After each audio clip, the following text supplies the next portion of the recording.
ಎಲ್ಲರೂ ದರ್ಶನ್ ಸರ್ ಬಗ್ಗೆ ಮಾತಾಡೋದಕ್ಕೆ ಹಿಂದೆಟಾಗ್ತಕ್ಕಂಥ ಟೈಮಲ್ಲಿ ಅಂದ್ರೆ ಪಾಸಿಟಿವ್ ಆರ್ ನೆಗೆಟಿವ್ ಯಾವುದೇ ಇರಲಿ ಮಾತಾಡೋಕ್ಕೆ ಎಲ್ಲರೂ ಕೂಡ ಹಿಂಜರಿತಾ ಇದ್ರು. ಆದ್ರೆ ನೀವು ಬಿಗ್ ಬಾಸ್ಗೆ ಹೋಗಿ ಸುದೀಪ್ ಸರ್ ಮುಂದೆ ನಿಂತ್ಕೊಂಡು ನವಗ್ರಹ ಸಿನಿಮಾ ಮತ್ತೆ ದರ್ಶನ್ ಸರ್ ಬಗ್ಗೆ ಮಾತಾಡ್ತಾ ಮತ್ತೆ ಬ್ಯಾನರ್ ಬಗ್ಗೆ ಮಾತಾಡಿದ್ರಿ.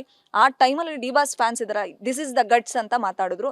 ನನಗೆ ಎಷ್ಟೋ ಜನ ಮೆಸೇಜ್ ಮಾಡಿದ್ದುಂಟು. ಸೊ ಏನ್ ಹೇಳ್ತೀರಿ ಸರ್? ದರ್ಶನ್ ಸರ್ನ ಆ ಕ್ಷಣ ನೆನಪು ಮಾಡ್ಕೊಳ್ಬೇಕು ಅಂತ ಯಾಕೆ ಅನ್ಸ್ತು? ದರ್ಶನ್ ಸರ್ ಎಪಿಸೋಡ್ ಆದಾಗಲೂ ಐ ಥಿಂಕ್ ನಿಮ್ಮ ಹತ್ರ ಮಾತಾಡಿದ್ದೆ. ಸುಮಾರು ಜನ ಯಾರು ಮಾತಾಡಿರಲಿಲ್ಲ. ಬಟ್ ಆ ಟೈಮಲ್ಲಿ ನೀವು ಬಂದು ನನ್ನ ಹತ್ರ ಮಾತಾಡ್ಸೊಂದು ಆಡಿಯೋ ಲಾಂಚ್ ಟೈಮಲ್ಲಿ ಮಾತಾಡಿದ್ದೆ. ನನಗೆಲ್ಲೋ ಒಂದು ಕಡೆ ನನಗೆ ಆ ವ್ಯಕ್ತಿ ತುಂಬ ಕ್ಲೋಸು. ಅವರಿಂದ ನಾನು ಆ್ಯಕ್ಚುಲಿ ಇವತ್ತು ಈ ಹೆಸರು ಏನಾದರೂ ಒಂದು ಬಂದಿದೆ. ಐ ಥಿಂಕ್ ಆ ಸಿನಿಮಾಯಿಂದ ನನಗೆ ಒಂದು 10 ಸಿನಿಮಾ ಮಾಡಿದಷ್ಟು ಹೆಸರು ಕೊಡ್ತು ಆ ಒಂದು ಸಿನಿಮಾ. ಸೊ ಅದಕ್ಕೆ ನಾನು ಯಾವತ್ತೂ ಗ್ರೇಟ್ಫುಲ್ ಆಗಿರ್ತೀನಿ, ಅವ್ರಿಗೆ ಯಾವತ್ತೂ ಗ್ರೇಟ್ಫುಲ್ ಆಗಿರ್ತೀನಿ. ಆ್ಯಂಡ್ ಹೌದು, ವೇದಿಕೆ ಮೇಲೆ ಹೋದಾಗ ನನಗೆ ಮನಸ್ಸಿಂದ ಬಂದಿದ್ದು ಅದು. ಎಲ್ಲೋ ಒಂದು ಪ್ಲ್ಯಾನ್ ಮಾಡಿ, ಇಲ್ಲ ಏನೋ ಅವರು ಇವ್ರನ್ನ ಎಳ್ಕೊಬೇಕು, ಇಲ್ಲ ಏನೋ ಒಂದು ಶುಗರ್ ಕೋಟಿಂಗ್ ಮಾಡಬೇಕು ಅಂತಲ್ಲ. ಆ ಮನಸ್ಸಿಂದ ಬಂದಿದ್ದ ಮಾತು. ಯಾಕಂದರೆ ಈ ವೇದಿಕೆ ಮೇಲೆ ನಿಂತ್ಕೊಳೋಕ್ಕೆ ನಮ್ಮ ತಂದೆ ಕಾರಣ, ನಮ್ಮ ತಾಯಿ ಕಾರಣ, ನಾನು ಇಷ್ಟು ದಿನ ನನಗೆ ಹಾಕೊಂಡು ಸಿನಿಮಾ ಪ್ರೊಡ್ಯೂಸ್ ಮಾಡಿದ ನಿರ್ಮಾಪಕರು ಕಾರಣ. ಅದಕ್ಕಿಂತ ಮೇಲೆ ನನಗೆ ಇವತ್ತು ಬಿಗ್ ಬಾಸಿಗೆ ಬರೋಕ್ಕೂ ಐ ಥಿಂಕ್ ಅವ್ರು ಕರಿಬೇಕಂದ್ರೂ ಆ ನವಗ್ರಹದು ಒಂದು ಟ್ಯಾಗ್, ಕಣ್ಕಣಸಲಿಗೆ ಹುಡುಗ ಅನ್ನೋದು ಐ ಥಿಂಕ್ ಒಂದು ಸ್ಟ್ರಾಂಗ್ ರೀಸನ್ ಇತ್ತು. ಸೊ ಅದನ್ನು ಕೊಟ್ಟಿದ್ದು ದರ್ಶನ್ ಸರ್. ದರ್ಶನ್ ಸರ್ ಬಗ್ಗೆ ನಾನು ಮಾತಾಡೋಕ್ಕೆ ನಂಗೆ ಎಲ್ಲಿ ಬೇಕಾದರೂ ನಾನು ತುಂಬ ಓಪನಾಗಿ ಮಾತಾಡ್ತೀನಿ. ಯಾಕಂದರೆ ಅವರು ಒಂದು ನನಗೆ ಡೆಫಿನೆಟ್ಲಿ ಅದಾಗಿರೋದು ಒಂದು ಬ್ಯಾಡ್ ಇನ್ಸಿಡೆಂಟ್ ಅವ್ರ ಲೈಫಲ್ಲಿ. ಬಟ್ ನನಗೆ ಒಂದು ಅಣ್ಣನ ಸ್ಥಾನನೇ ಅವರು. ಡೆಫಿನೆಟ್ಲಿ ಅವರು ಒಂದು ಅಣ್ಣನ ಸ್ಥಾನದೇ ಇದ್ದಾರೆ. ಸೊ ಅವ್ರ ಬಗ್ಗೆ ಮಾತಾಡೋಕ್ಕೆ ನಾನು 2 ಸಲ ಯೋಚನೆನೂ ಮಾಡೋದು ಬೇಕಾಗಿಲ್ಲ. ಆಮೇಲೆ ಪ್ಲ್ಯಾನ್ ಮಾಡೋದು ಬೇಕಾಗಿಲ್ಲ. ನಾನು ಏನೇ ಮಾತಾಡಿದ್ರು ಅವ್ರ ಮನಸ್ಸಿಂದನೇ ನಾನು ಮಾತಾಡೋದು. ಇಲ್ಲ ಅವ್ರ ಫ್ಯಾನ್ಸ್ ಬಂದು ನನಗೆ ಇದು ಮಾಡಬೇಕು. ಬಟ್ ಅದರಲ್ಲೂ ಐ ಥಿಂಕ್ ನಾನು ಆಚೆ ಬಂದು ನೋಡಿದಾಗ ಅಲ್ಟಿಮೇಟಾಗಿ ಸಪೋರ್ಟ್ ಮಾಡಿದ್ದಾರೆ. ಡಿ ಬಾಸ್ ಫ್ಯಾನ್ಸ್ ಅಂತ ನಾವು ಏನು ಹೇಳ್ತೀವಿ, ಪ್ರತಿಯೊಂದು ಪೇಜಸ್ ಆಗಿರ್ಬೋದು, ಇಲ್ಲ ನನ್ನ ಕಮೆಂಟ್ಸ್ ಆಗಿರ್ಬೋದು. ಸೊ ಜನನೂ ಯಾವ ಥರ ನನ್ನ ಇಷ್ಟಪಟ್ಟಿದ್ದಾರೆ, ಸಪೋರ್ಟ್ ಮಾಡಿದ್ದಾರೆ. ಡಿ ಬಾಸ್ ಫ್ಯಾನ್ಸ್ನೂ ಐ ಥಿಂಕ್ ಒಂದು ಈಕ್ವಲಾಗೆ ನನ್ನ ಸಪೋರ್ಟ್ ಮಾಡಿದ್ದಾರೆ. ಎಲ್ಲೋ ಒಂದು ಕಡೆ ದರ್ಶನ್ ಸರ್ ಅವರ ಹುಡುಗ, ನಮ್ಮ ಹುಡುಗ, ನವಗ್ರಹ ಖ್ಯಾತಿಯ ಹುಡುಗ. ಸೊ ಅವನು ಚೆನ್ನಾಗಿರಬೇಕು, ಅವನು ಬೆಳಿಬೇಕು ಈ ಚಿತ್ರರಂಗದಲ್ಲಿ, ಅವನದು ಒಂದು ಹೆಸರು ಬರಬೇಕು ಬಿಗ್ ಬಾಸಲ್ಲಿ ಅಂತ ಹೇಳ್ಬಿಟ್ಟು ತುಂಬ ಚೆನ್ನಾಗಿ ಸಪೋರ್ಟ್ ಮಾಡಿದ್ದಾರೆ. ಸೊ ಅದಕ್ಕೆ ನಾನು ಯಾವತ್ತೂ ಚಿರಋಣಿಯಾಗಿರ್ತೀನಿ. ಸುದೀಪ್ ಸರ್ಗೆ ಮತ್ತೆ ದರ್ಶನ್ ಸರ್ಗೆ ಅವರಿಬ್ಬರ ಮಧ್ಯೆ ವೈಮನಸ್ಸು ಮನಸ್ತಾಪ ಇದ್ದೇ ಇದೆ. ಆದ್ರೂ ಕೂಡ ದರ್ಶನ್ ಹುಡುಗ ಅಂತ ನಿಮ್ಮನ್ನ ಟಾಲರೇಟ್ ಅಂದ್ರೆ ಪ್ರತಿ ವೀಕೆಂಡ್ ಬಂದಾಗ್ಲೂ ಕೂಡ ಅವ್ರು ನಿಮ್ಮನ್ನ ತುಂಬಾ ಸ್ಟ್ರೆಸ್ ಮಾಡಿ ನಿಮ್ಮ ಹೆಸರು ಹೇಳಿ ನೀವು ಕಾಣಿಸ್ಕೊಳ್ಬೇಕು, ನೀವು ಬೆಳಿಬೇಕು ಅಂತ ತುಂಬಾ ಇಷ್ಟಪಟ್ರು. ಸೊ ಅಲ್ಲೂ ಕೂಡ ನಿಮ್ಮನ್ನ ಬಿಟ್ಕೊಡ್ಲಿಲ್ಲ ಅವರು. ಸೊ ಅದ್ರ ಬಗ್ಗೆ ಸುದೀಪ್ ಸರ್ಗೆ ಆ್ಯಕ್ಚುಲಿ ನಾನು ತುಂಬ ಥ್ಯಾಂಕ್ಸ್ ಹೇಳೋಕ್ಕೆ ಇಷ್ಟಪಡ್ತೀನಿ. ಯಾಕಂದರೆ ಒಂದು ಆರ ಇದೆಯಲ್ಲ ಅವ್ರದ್ದು, ಅದು ಕ್ಯಾರಿ ಮಾಡೋದು ಒಂದು ಆರ.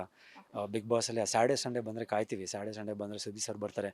ನಮ್ಗೆ ಏನಾದರೂ ಒಂದು ವೀಕ್ನೆಸ್ ಇದ್ದರೆ ಅವ್ರ ಮುಖಾಂತರ ಅದು ಬರುತ್ತೆ. ಆಮೇಲೆ ನನ್ನ ವಿಷಯದಲ್ಲಿ ಅವ್ರ ಕ್ಯಾಪ್ಟನ್ಸಿಯಲ್ಲಿ ಕ್ರಿಕೆಟ್ ಆಡಿದ್ದೀನಿ. ಆಮೇಲೆ ನನ್ನ ಮುಹೂರ್ತಕ್ಕೆ ಬಂದಿದ್ದಾರೆ. ದರ್ಶನ್ ಸರು ಕ್ಲಾಪ್ ಮಾಡಿರೋದು, ಸುದೀಪ್ ಸರು ಸ್ವಿಚ್ ಆನ್ ಮಾಡೋದು, ಮುಮ್ತಾಜ್ ಸಿನಿಮಾ ಇಬ್ಬರು ಬಂದು ಒಂದೇ ವೇದಿಕೆಯಲ್ಲಿ ಒಂದೇ ಸಿನಿಮಾಗೆ ಅವ್ರು ಬಂದು ಇದು ಮಾಡಿದ್ದಾರೆ.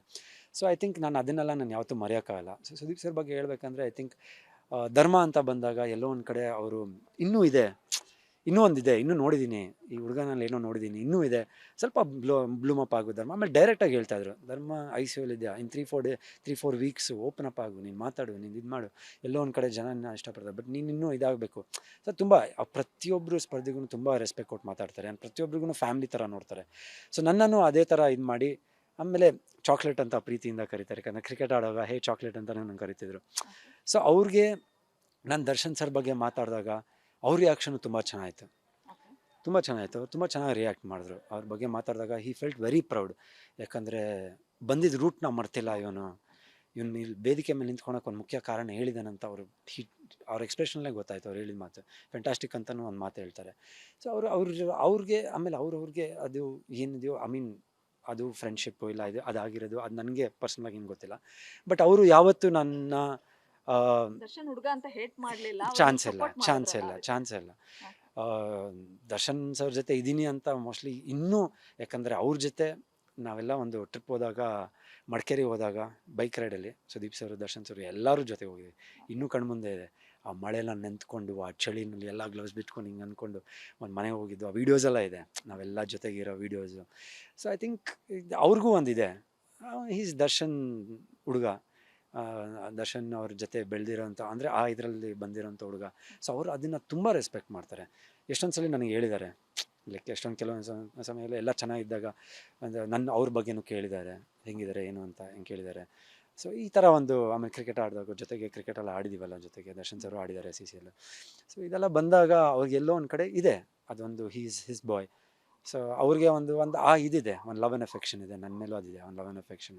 ಸೊ ಎಲ್ಲೋ ಅದು ಆ ಭೇದ ಭಾವ ಇಲ್ಲ ಅವ್ರಿಗೆ, ಓ ದರ್ಶನ್ ಸರ್ ಜೊತೆ ಇದೀನಂತ ಆ ಥರ ಏನಿಲ್ಲ. ಇನ್ನೂ ಆ್ಯಕ್ಚುಲಿ ಇನ್ನೂ ಜಾಸ್ತಿನೇ ಇಷ್ಟಪಟ್ಟರು, ಇನ್ನೂ ಜಾಸ್ತಿ ಆ ಲವ್ ಅನ್ನೋದು ಸಪೋರ್ಟು ಕೊಟ್ಟರು ನನಗೆ. ಗ್ಯಾರಂಟಿ ನ್ಯೂಸ್, ಸುದ್ದಿ ಖಚಿತ, ನ್ಯಾಯ ನಿಶ್ಚಿತ.